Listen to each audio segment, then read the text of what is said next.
As the sun slipped behind an abandoned scrapyard, a police officer slowed his patrol, unaware that the evening was about to ask something of him.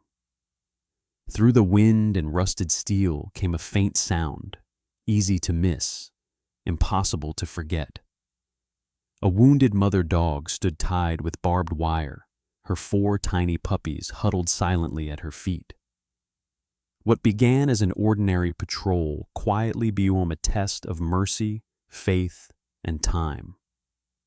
Because some miracles don't arrive with thunder. They come softly at sunset, when someone chooses not to walk away. Before we begin, tell us in the comments where you're watching from. And don't forget to like and subscribe for more stories of faith and quiet miracles. The day was ending the way winter prefers, quietly with a copper sky pressing down on cold metal and wind threading through the bones of an abandoned place. Ravensford lay half-lit beneath the last stretch of sunset, a tired industrial town where factories had gone silent long before the people learned how to rest. On the southern edge of it, South Iron Yard spread out like a graveyard of machines, crushed cars stacked like fallen ribs, coils of rusted wire slumped in the dirt, steel poles rising at odd angles as if frozen mid-collapse. The air smelled of iron and old oil, sharp enough to sting the back of the throat. Ethan Cole drove slowly along the perimeter road, his patrol car idling in a steady, patient rhythm. He was 40, tall and lean in a way that came from years of movement rather than muscle for show. His winter uniform, dark navy, thickly insulated, collar raised, sat neatly on his frame, the badge on his chest catching the last sliver of light. He didn't wear a hat. His hair was cut short, practical, dark with faint threads of gray at the temples. A trimmed beard lined a face built from angles rather than softness. Strong jaw, straight nose, eyes set deep and watchful. Most people described Ethan as quiet. The department called him reliable. Those who worked beside him long enough learned there was a reason for the silence. 10 years earlier, a domestic call had ended with a child he couldn't reach in time. The investigation cleared him. The memory never did. Since then, Ethan trusted routine more than reassurance, distance more than comfort. He treated people with fairness, not warmth. He believed that if you followed the rules closely enough, regret would stay manageable. The sun slid lower, its light flattening into long amber streaks across the scrap piles. Ethan's headlights flicked on automatically as the road darkened. He was already thinking about the end of his shift, about the lukewarm coffee waiting back at the station, when a sound cut through the wind. It was thin, broken, not loud enough to demand attention, just persistent enough to deny being ignored. Ethan's foot eased off the accelerator. He told himself it was probably metal shifting as the temperature dropped. Scrapyards made noises, so did wind. Still, his hands tightened slightly on the wheel. The sound came again, sharper this time, carrying a rawness that didn't belong to steel. He pulled over. The engine fell silent. Without the car's hum, the yard breathed around him, metal creaking, wind sighing, the distant echo of the town settling into night. Ethan stepped out, boots crunching on frozen gravel, one hand resting near his belt by habit rather than fear. The cry came a third time, and he followed it between 2 collapsed frames, his breath fogging the beam of his flashlight. The light cut through drifting dust and landed on a steel pole, half buried in debris. At first, he saw only shadow. Then the shadow shifted. A dog was bound to the pole. She was medium-sized, likely 4 or 5 years old. Her coat once a warm mix of brown and black, now dulled by grime and dried blood. Barbed wire looped around her chest and neck in cruel, uneven coils, the metal biting into her skin wherever she moved.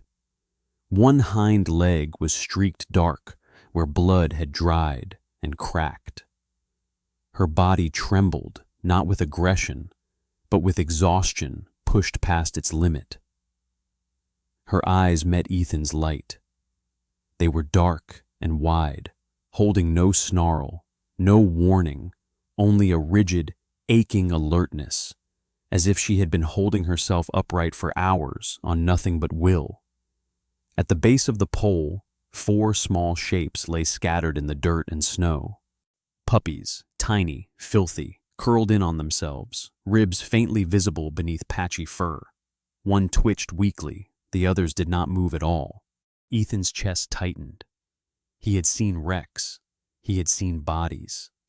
This was different. This was quiet damage, deliberate and patient. Someone had taken time to do this. He took a step closer. The mother dog tried to shift, instinct pulling her forward, and the barbed wire bit deeper.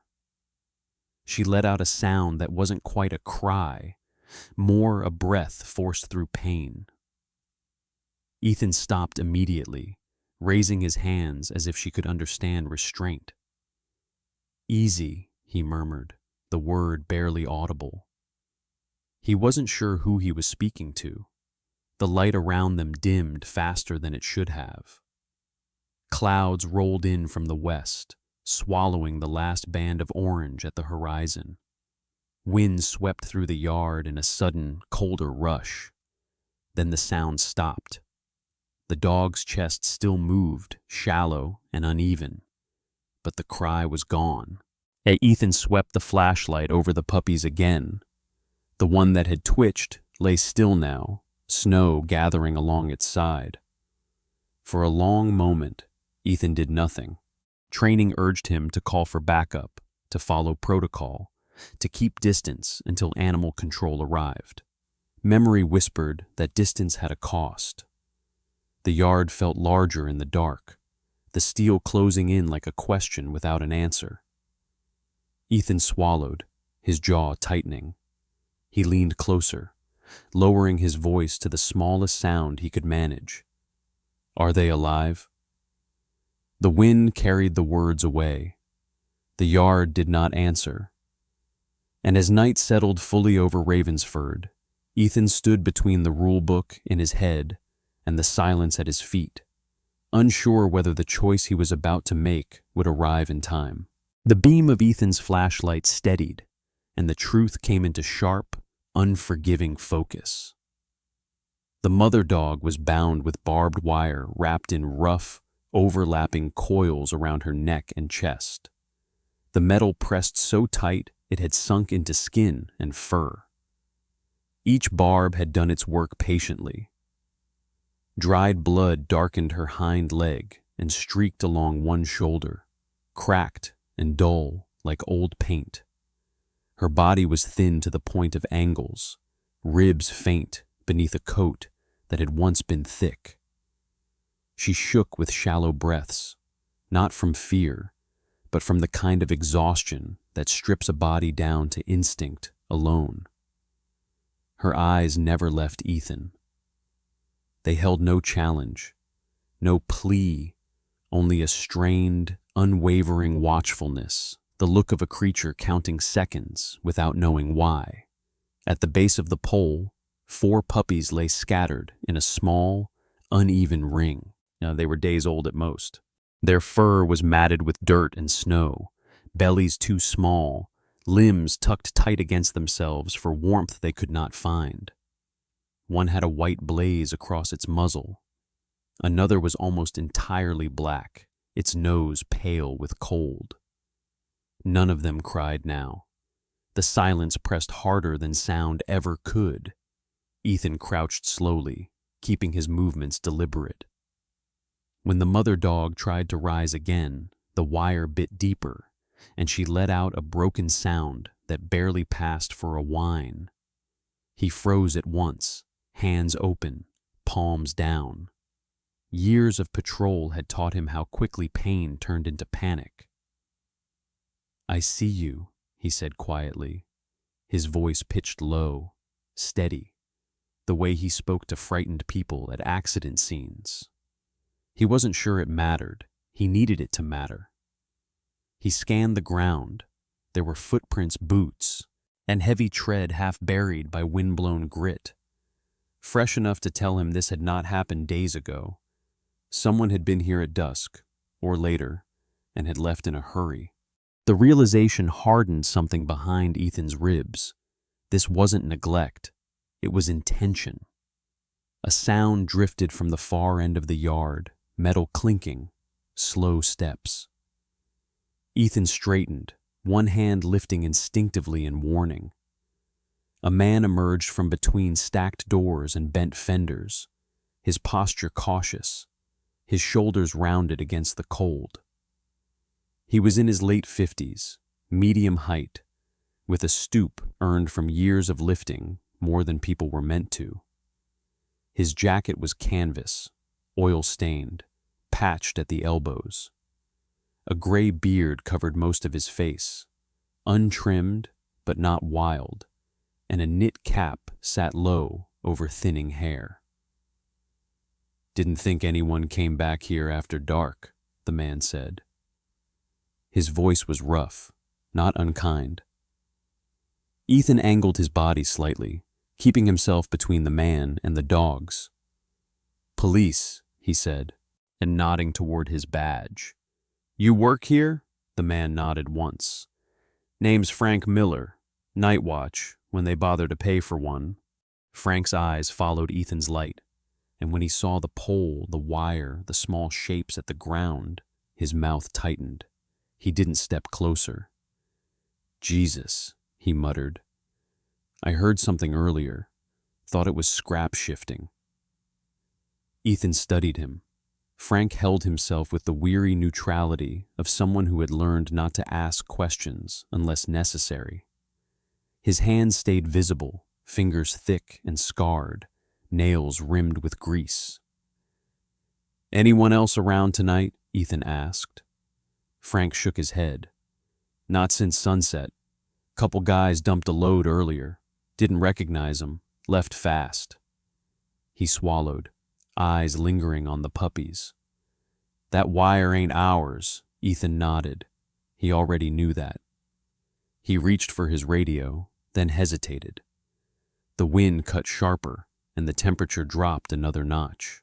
Shed waiting would cost time the dogs did not have. He knelt again, closer now, close enough to see where the barbs had torn skin raw. The mother dog's muscles trembled under the strain of holding still. "I'm going to help you," Ethan said, softly enough that the words felt like a promise rather than a plan. He slipped off his gloves and laid them on the ground, careful, methodical. The puppies smelled faintly of milk and rust. He touched the dirt near them first. Letting the mother dog watch his hands, she flinched but did not snap. That, more than anything, told him how far gone she was. Frank cleared his throat. "I got bolt cutters in the shack," he said. "For chain, might work." Ethan looked up, relief sharp and brief.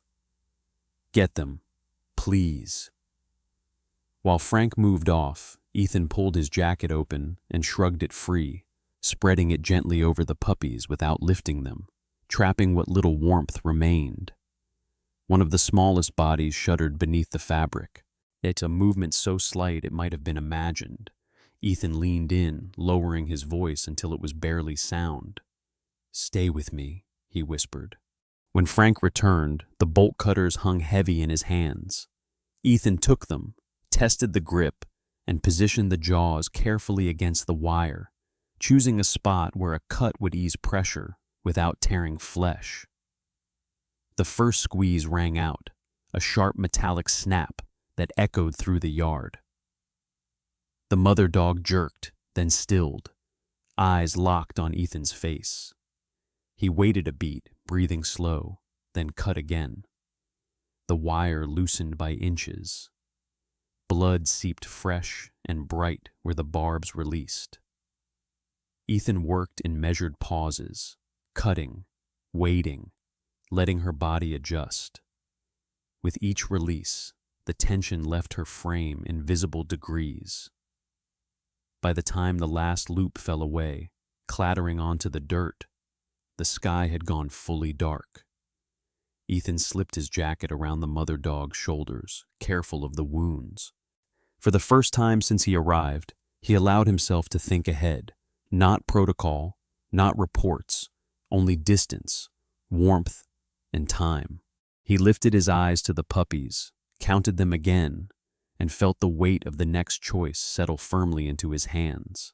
Night settled fully over South Iron Yard, the sky turning a deep violet black that swallowed the last warmth of the day. The wind sharpened, carrying the cold with intent, as if winter itself were closing ranks around the yard. Ethan felt it immediately, not just on his skin, but in his chest, where training and instinct had always lived side by side, usually in agreement. Tonight, they pulled in opposite directions. Protocol was clear. Injured animals were to be reported. Animal control was to be called. Backup was to be requested. Statements taken, boundaries maintained. Ethan had recited those steps dozens of times over the years, his voice calm, his paperwork immaculate. Rules had given him structure after the night he failed to reach a child in time, after the sound of a flatlined monitor followed him home for months. Since then, he trusted procedure because it kept emotion contained, but barbed wire did not respect procedure. The mother dog sagged against the steel pole now that the last coil lay broken at her feet, her body trembling in small, involuntary waves. Fresh blood seeped where the metal had released, bright against the grime. She stayed upright only because instinct demanded it, her head angled toward the jacket Ethan had draped over the puppies. One of them made a sound, then, a thin, reedy squeak, barely audible over the wind. It wasn't a cry, it was a signal. That sound cut through the last of Ethan's hesitation. He knelt beside the dog again, closer than before, ignoring the bite of cold seeping through his uniform trousers. He spoke softly, not because he believed she understood the words, but because tone mattered. It always had.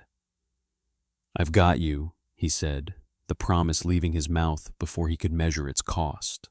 As the dog's ears flicked weakly, her eyes stayed on him, dark and glassy, but present. Ethan reached for his radio, clipped to his shoulder, his thumb hovered over the button. One call would pull him back inside the rules, wrap this moment in distance and authority. He pictured Animal Control's van, the weight, the paperwork, the time bleeding away in the cold. He pictured the puppies growing still beneath his jacket. He lowered his hand.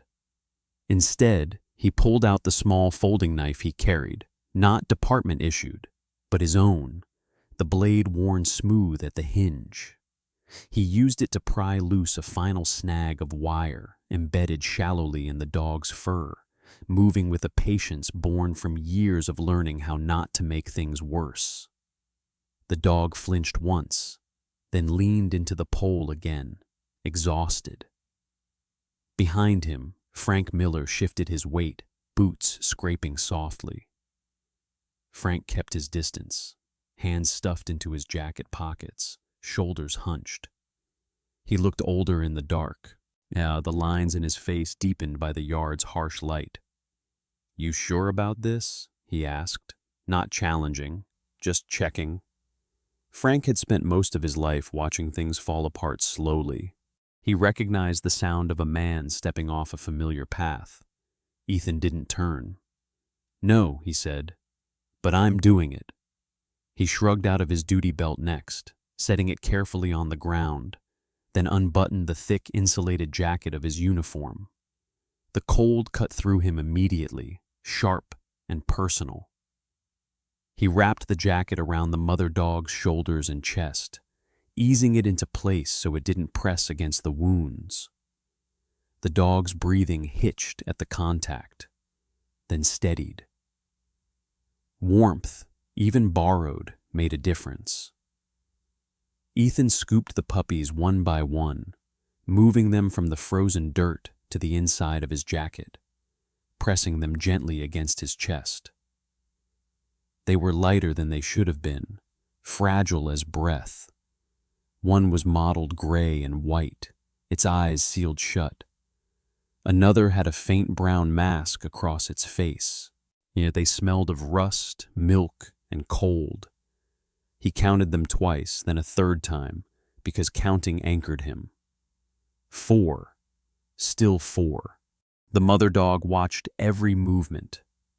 When Ethan shifted to lift her, sliding one arm beneath her chest and another under her hindquarters, she stiffened, muscles coiling despite exhaustion. He paused, adjusted, let her feel his weight before committing. Slowly, she allowed it. Her head fell briefly against his shoulder, heavy and warm. Ethan felt the contact like a jolt, unexpected, grounding. This was the line. He knew it. Lifting her, carrying her toward his patrol car, he crossed from responder to protector, from witness to participant. There would be questions, reports, consequences. He accepted that with a calm that surprised him. Some costs were easier to bear than others. Frank opened the cruiser's rear door without being asked. He moved with the quiet efficiency of someone who had decided which side he was on. I'll tell them you were here, he said, meaning the owners, the supervisors, the people who would ask later. His eyes lingered on the dog. You did right. Ethan didn't answer. He settled the mother dog carefully across the back seat, arranging the jacket so she could see the puppies bundled against his chest. Her eyes tracked them, never leaving. Only then did he close the door. The engine started, its low rumble cutting through the yard's silence. As Ethan pulled away, the scrap piles receded into shadow, the pole disappearing last. The wind carried one final sound behind him. Not a cry, but breath. Still there. Ethan drove toward the town lights, his radio silent, his uniform open to the cold, and his conscience unexpectedly steady. Ethan's house sat on a narrow road just beyond the town lights, a modest one-story place with peeling paint and a chimney that hadn't seen steady use in years. He pulled into the driveway as the storm arrived in earnest, snow slanting hard under the porch light. The engine ticked as it cooled. For a moment he stayed still, listening to the wind claw at the siding, feeling the weight of what he had brought home settle into his bones. Inside, the air was cold and stale, the quiet of a place used mostly for sleeping. Ethan moved without hesitation. He struck a match, fed kindling into the hearth, coaxed a flame to life until it caught and climbed. The fire crackled, thin at first, then steadier. He laid the mother dog on a rug near the hearth, careful to keep pressure off her wounds, and spread towels beneath her. Her coat was coarse with dirt, her frame all sharp lines and restraint. She panted shallowly, eyes tracking the bundle at Ethan's chest. He set the puppies down in a shallow wooden crate he'd once used for tools, lining it with towels and his spare sweatshirt. Their bodies were frighteningly light. One stirred, another did not. Ethan filled a bowl with lukewarm water, tested it against his wrist, then brought it close to the mother dog's muzzle. She sniffed, hesitated, and took a single, careful lap. It was enough to steady him. The lights flickered once, twice, then went out entirely. The house fell into a deeper dark, the storm's roar rushing in to fill the gap. Ethan swore under his breath and added more wood to the fire. He moved the crate closer to the hearth, shielding the puppies from the draft with his body. Snow hammered the windows. Somewhere down the line, a transformer must have blown. There would be no help coming soon. Yet he worked the way he always had when things went wrong, methodically, without panic. He cleaned the mother dog's wounds with warm water, applied gauze from an old first aid kit, and wrapped her gently. She flinched, then settled, her eyes never leaving his hands. When he finished, he rested a palm on her shoulder, steady and warm. "You're safe," he said, the words more for himself than for her. The name came to him then, unforced. Ember. One of the puppies made a sound thin, strained, and then went still. Ethan's breath caught. He lifted the tiny body, pressed 2 fingers to its chest, and felt nothing he could trust. Time narrowed to a single point. He remembered counting once, long ago, counting breaths that never came back. He pushed the memory aside and began. He rubbed the puppy briskly with a towel, cupped it against his chest, shielding it from the cold with his coat and his arms. He counted under his breath, as slow and even, the way he had learned to do when fear threatened to take over. Outside, the wind howled, metal trash cans clanging somewhere down the road like warning bells. The fire popped, a spark jumping free and dying on the stone. "Stay," Ethan whispered. "Just stay." The mother dog struggled to lift her head, a low sound catching in her throat. Ethan leaned closer, letting her see. His hands trembled now, not with doubt, but with effort. He kept counting. He rubbed warmth into impossibly small limbs. Then, so faint it almost slipped past him, the puppy shuddered. A thin breath rattled in. Another followed. A sound broke free, more air than voice, but unmistakable.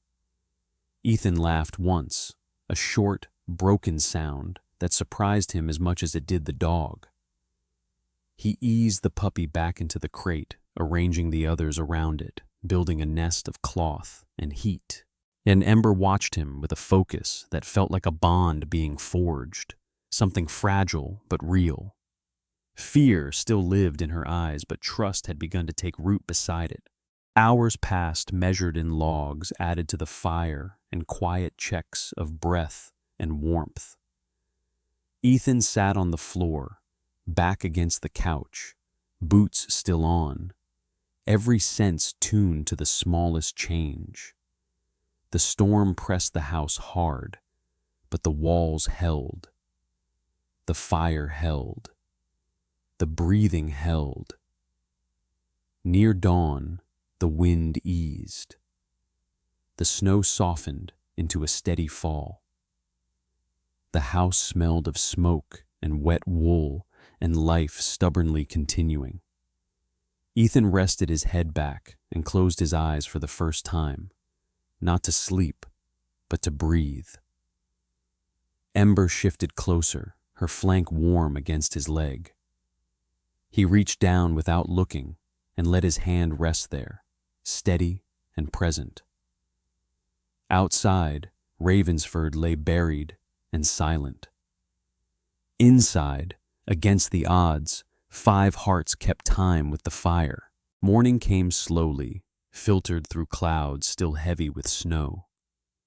The power returned just after dawn, lights flickering back into life as if uncertain they were welcome. Ethan stood at the kitchen sink, hands wrapped around a mug he had reheated twice without drinking, listening to the house wake in small sounds, wood settling, the hum of electricity, breathing that was still there. Ember lay on the rug near the hearth, her body angled protectively toward the crate. In daylight, her condition was clearer. She was younger than he'd thought, maybe 3 years old.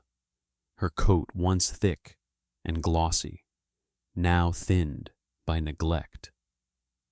The barbed wire wounds circled her neck like a cruel memory, angry red but clean, no longer bleeding. Her eyes followed Ethan wherever he moved. Not fear, awareness. She had learned, sometime in her short life, to measure people carefully. The knock came mid-morning, firm, professional. Dr. Laura Bennett stepped inside with a canvas medical bag slung over one shoulder. She was in her early 50s, tall and lean, her posture straight without stiffness. Her silver-brown hair was pulled into a low braid, practical rather than neat, and her skin carried the weathered calm of someone who spent more time outdoors than behind desks. Laura's face was composed, lines at the corners of her eyes shaped by concentration, not fatigue. She moved with quiet authority, the kind that came from years of seeing damage and believing repair was possible. "You did the hard part," she said, after examining Ember's wounds, her voice even, reassuring without being soft. "You kept them alive." She checked each puppy carefully, lifting them one by one, listening, watching. "All 4 are fighters," she said at last. "Thin, cold-stressed, but alive." The words settled into the room like a blessing that didn't need saying twice. Yet neighbors came quietly after that, drawn by rumor and headlights in the driveway. Mrs. Helen Ortiz from 2 houses down arrived with folded blankets and a tin of broth, her dark hair streaked with gray, her hands gentle from a lifetime of care. She didn't ask questions. She simply nodded at Ethan and set the blankets down as if this were the most natural thing in the world. Animal control followed later, along with a uniformed detective Ethan recognized but had never worked closely with. The report was brief. The old security camera at South Iron Yard, half forgotten and grainy, had caught enough boots, a truck, wire glinting in a headlight sweep. It wasn't dramatic. Justice rarely was. It was paperwork, charges, and consequences that would arrive quietly, on time, and without ceremony. Weeks passed. Snow receded in uneven patches. Ravensford returned to its usual rhythm, slow, worn, persistent. Yet the puppies grew stronger, their cries turning playful, their steps less uncertain. One by one, they found homes. A retired mechanic with hands like steel took the black one. A young couple from the east side adopted the gray and white pup. The last 2 went together because Ethan insisted they should. Ember stayed. She healed gradually, her coat filling out, her posture changing. Where she had once kept herself small, she now stood with a calm, grounded presence. She followed Ethan everywhere, not clinging, not demanding, simply there. Trust, he learned, did not need noise. On a late afternoon, when the light softened into familiar amber, Ethan drove back to South Iron Yard. Ember waited in the car, watching through the window. The yard looked the same, rusted metal, bent frames, the quiet of things discarded. But it felt different, or maybe he did. He walked to the steel pole. The ground beneath it was bare now. No trace of wire, no blood, only dirt and memory. Ethan took a small wooden sign from the trunk, simple, unpainted, the words carved by his own hand. He tied it to the fence with plain cord. No one is left behind when the sun goes down. The wind stirred it gently. Ember barked once, low and brief, as if acknowledging the promise. Ravensford did not change overnight. It never would. But something had shifted quietly, steadily. Ethan stood there until the light faded, then turned back toward the car, Ember waiting, present and whole. Some wounds healed with time. Others healed because someone chose to stay. Sometimes miracles do not arrive with thunder or bright signs in the sky. Sometimes they come quietly when someone chooses not to walk away. God did not erase the pain in this story overnight. He did not stop the cold, the storm, or the cruelty that left scars behind. Instead, he placed the right soul at the right place, at the exact moment when a choice still mattered. In our daily lives, miracles often look small. A pause instead of indifference. A hand reaching out instead of turning away. A decision to stay even when it would be easier to leave. Maybe today, someone near you is waiting for that same quiet mercy. A neighbor, an animal, a heart that feels forgotten. If this story touched you, please share it with someone who might need hope. Leave a comment and tell us where you're watching from and what this message means to you. And subscribe to the channel so we can continue sharing stories of faith, compassion, and quiet miracles together. May God bless you and your loved ones. May He protect you in every season, soften your burdens, and remind you that you are never truly alone. And may you recognize the moments small and silent when He invites you to be the miracle for someone else.